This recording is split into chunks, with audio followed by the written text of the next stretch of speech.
Class 10 maths chapter 8 exercise 8.1 question 5 इस video में आपका स्वागत है। तो चलिए क्वेश्चन स्टार्ट करते हैं। क्वेश्चन कहता है यदि सेक थीटा बराबर 13/12 हो तो अन्य सभी त्रिकोणमितीय अनुपात परिकलित कीजिए। यहाँ हमें सेक थीटा बराबर 13/12 दे रहा है, फिर कहता है कि अन्य सभी त्रिकोणमितीय अनुपात को परिकलित करना है। तो इसके लिए हमें सबसे पहले कुछ फॉर्मूला को जानना होगा। तो चलिए पहले हम फॉर्मूला को जान लेते हैं। इसके लिए एक छोटा सा ट्रिक है, तो वो हमारा ट्रिक है लाल बटे कक्का। ये हमारा बहुत ही कामयाब ट्रिक है जो काफी महत्वपूर्ण है और बहुत काम आता है। तो पहले हम इसको समझ लेते हैं। ये एल का मतलब होता है लंब, एल का मतलब होता है लंब, ए का मतलब है आधार से आधार, और के का मतलब होता है कर्ण, के का मतलब होता है कर्ण। एल का मतलब लंब होता है, ए का मतलब आधार और के का मतलब कर्ण होता है। तो आखिर हम इसका उपयोग कैसे करेंगे?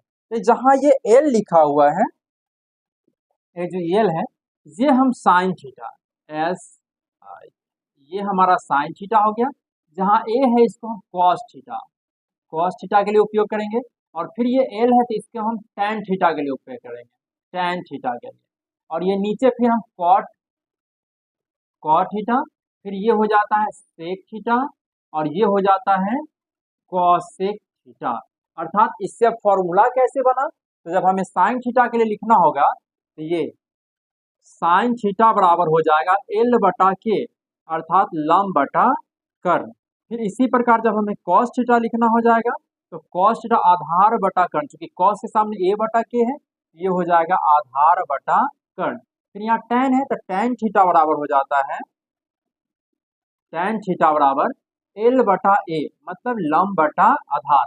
फिर यहाँ कॉट है, ये कॉट थीटा बराबर हो जाएगा ए बटा एल, और हो गया अब सेक थीटा, तो सेक थीटा बराबर हो जाता है के बटा ए हो गया। और फिर कॉसेक थीटा बराबर कर्ण बटा लंब, अर्थात के बटा एल। इस प्रकार ये हम फॉर्मूला को बड़ा आसानी से याद रख सकते हैं। एक बार फिर से समझेंगे। ये हमारा लाल बटे का हो गया, जहां अब इसको लिखे साइन कॉस टैन, फिर नीचे कॉट सेक और कॉसेक।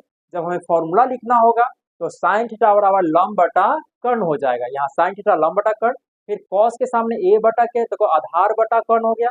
इसी प्रकार टैन थीटा और लंब बटा आधार हो जाएगा, कॉट थीटा बराबर आधार बटा लंब हो जाएगा, सेक बराबर कर्ण बटा आधार हो जाएगा, कर्ण बटा आधार, और कौशिक बराबर कर्ण बटा लंब हो जाएगा। तो इन्हीं फॉर्मूला का उपयोग करके हम क्वेश्चन को हल करते हैं। तो इसके लिए सबसे पहले हम एक समकोण त्रिभुज बना लेते हैं। एक समकोण त्रिभुज को बना लेते हैं।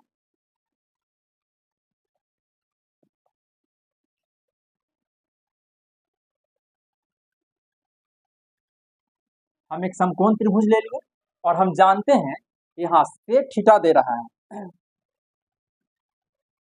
सेक थीटा बराबर 13/12, सेक थीटा बराबर 13/12 दे रहा है।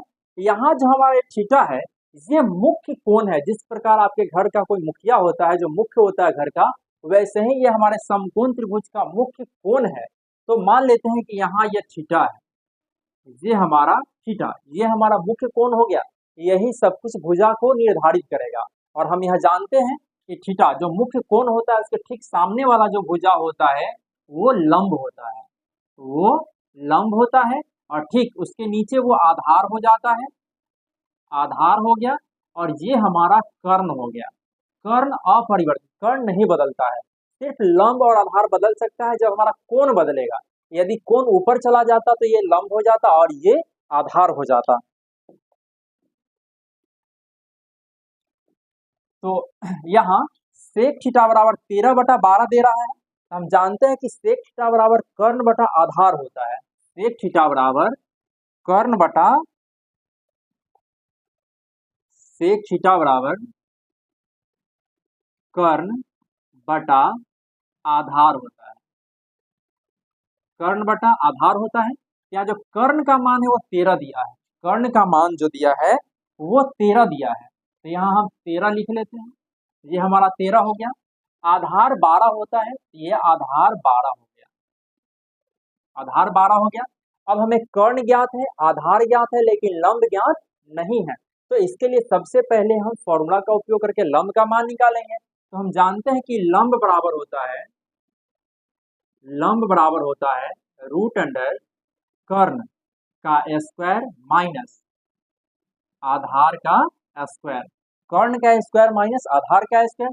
यहाँ जो कर्ण है वो 13 है, तो यहाँ हम लिखेंगे 13 का स्क्वायर माइनस आधार 12 है, तो ये 12 का स्क्वायर अंडर रूट। अब 13 का स्क्वायर 169 होता है माइनस 12 का स्क्वायर 144। अब ये रूट कर लेते हैं। यहाँ 13 का स्क्वायर का मतलब होता है 13 गुना 13, ये 169 होता है, गुना करने पे यहाँ लिख दिए। 12 का स्क्वायर मतलब 12 गुना 12, ये 144, 144 लिख दिए। जब इसको घटाएंगे तो आएगा ये 25, और 25 का जो रूट हो जाएगा वो 5, वो हो जाएगा 5। अर्थात हमें जो लंब मिल गया वो हमें 5 मिल गया, लंब बराबर 5 मिल गया।